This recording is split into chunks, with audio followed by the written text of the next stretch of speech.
Đồng bàn.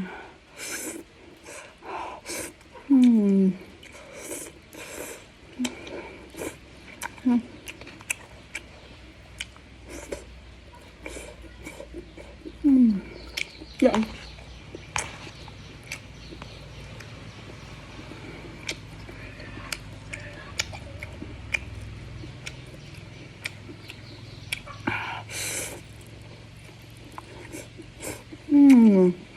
Trộn. Ẹt mới bảo hận trốn hàng lùi cố năm chả còn tòa nạ hai lùi hộp.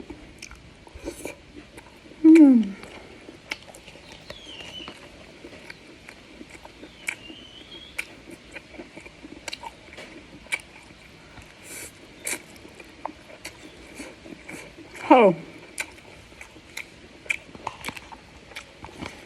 con thằng pi hơi nhẹ.